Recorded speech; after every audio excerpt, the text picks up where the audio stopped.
This is The Guardian. The U.S. right is coming for disabled people. Here's why that threatens everyone. Trump's administration, by the way, this is by Sarah Novick. Trump's administration is dismantling disability rights in education. History has shown us this can be a warning sign for all civil liberties. Yeah, that's true. 12 days before Donald Trump took office, Charlie Kirk, media personality and right-wing activist, complained on his eponymous show about the presence of American Sign Language, ASL, interpreters at emergency press briefings for the Los Angeles fires. Another right-wing activist, Christopher Rufo, took his cue on X, calling interpreters wild human gesticulators who turn briefings into a farce. The right-wing theorist and Origins of Woke author Richard Hanania, quote tweeting Rufo, declared ASL interpretation an absurdity.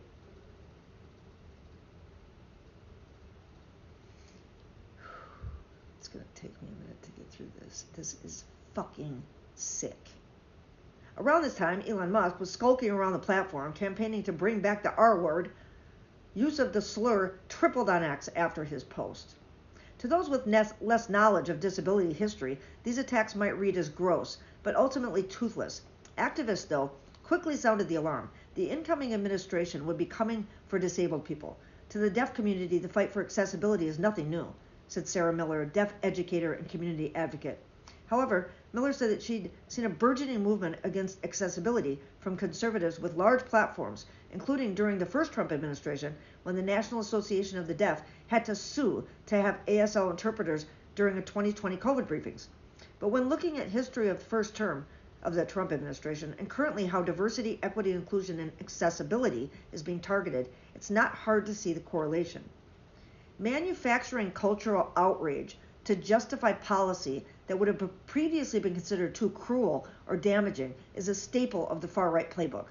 Most recently, U.S. has seen a move to bolster book bans and outlaw black history and gender-affirming care.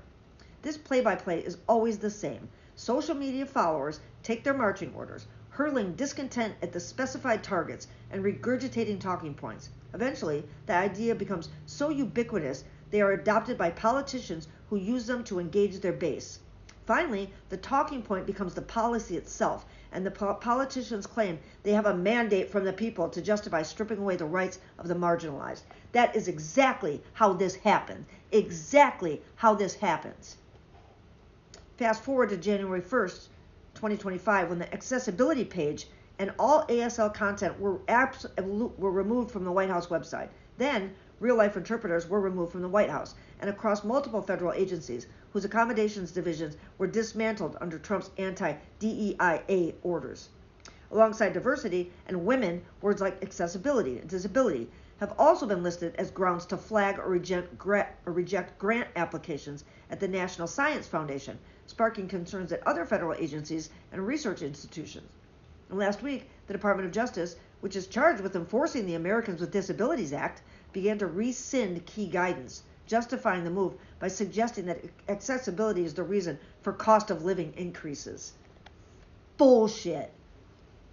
We have the means to create a more equitable society, but our modern day thinking sees disability as a burden, Dr. Alexandra F. Morris. Simultaneously, disabled children's rights to education is under fire. On 20th of March, Trump signed an executive order to dismantle the Department of Education. Earlier in March, Secretary of Education Linda McMahon, WWE, laid off over 1,300 people, nearly half the department, eliminating 7 regional offices, large swaths of the department's Office of Civil Rights, as well as parts of the Office of Special Education and Rehabilitative Services, though she had previously said those programs would not be affected. 21 attorneys general filed a suit over the layoffs, arguing they were illegal and unconstitutional. The Education Department funds early intervention and post-high school transition programs and organizations like the American Printing House for the Blind and Special Olympics. It also enforces the Individuals with Disabilities Education Act, the law that gives disabled kids the right to a free and appropriate public education.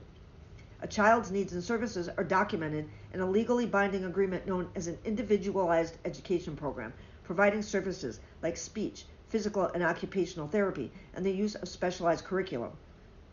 Accommodations like those closed captions, ASL interpreters, ramps, and elevator keys, braille materials, preferential seating, audiobooks, the use of a laptop or note taker, and movement breaks can also be included.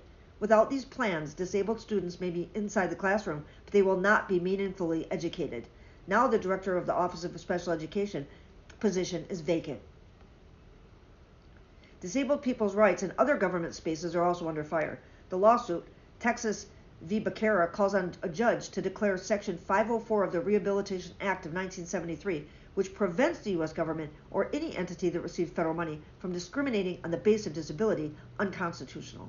If the law is struck down, basic rights and services for disabled people, like seeking treatment at a hospital or Medicaid accepting doctor's office, being hired to the federal workforce, entering government building, and more will be at risk. The canary in the coal mine. Historically, the way a government treats disabled people can be an early indicator of its broader social policy intentions. For instance, disabled people are the proverbial canary in the coal mine with respect to the effects of global climate change. Disabled and older people face significant barriers during these disasters, such as the inability to evacuate or access important information, said the MacArthur Fellow and Disability Visitor author Alice Wong via email. As someone who is ventilator dependent, power outages are a concern during storms or wildfires that trigger rolling blackouts.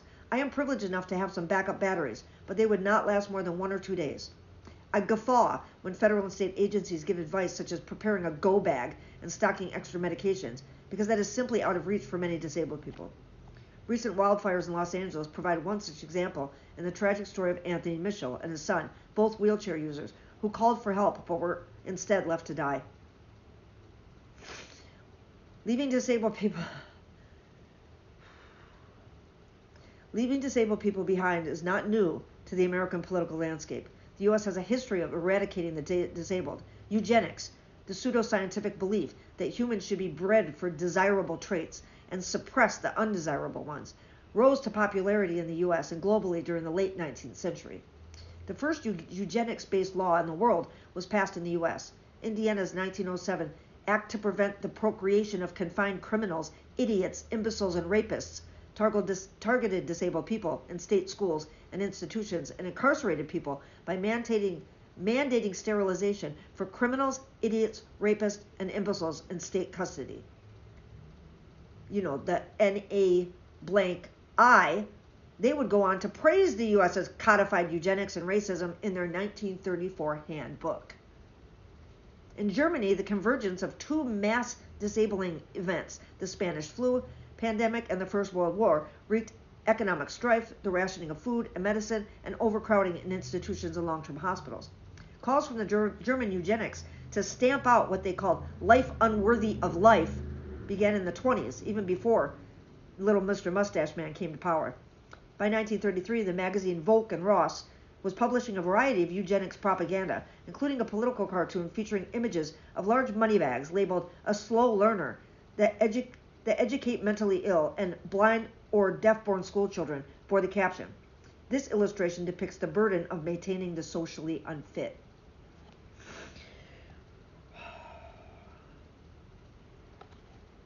The same year, a law called for compulsory sterilization of those with hereditary diseases, including deafness, blindness, schizophrenia, epilepsy, bipolar disorder, chronic alcoholism, and a host of other conditions. Pete Heck says, watch out. Watch out, Pete. Alcoholism is on their list. It's a disability.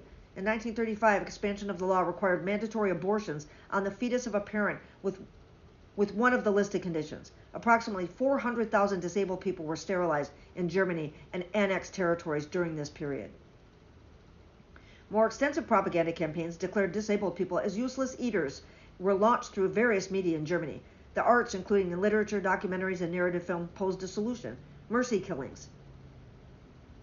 As Mark P. Mostert outlines in his 2002 article, Useless Eaters, one particularly popular 1941 movie, I Accuse, caused a spike in the belief that euthanasia was an act of kindness towards disabled people. In the film, a man euthanizes his beautiful disabled wife as an act of love, asking the court, "Would you, if you were a cripple, want to vegetate forever?"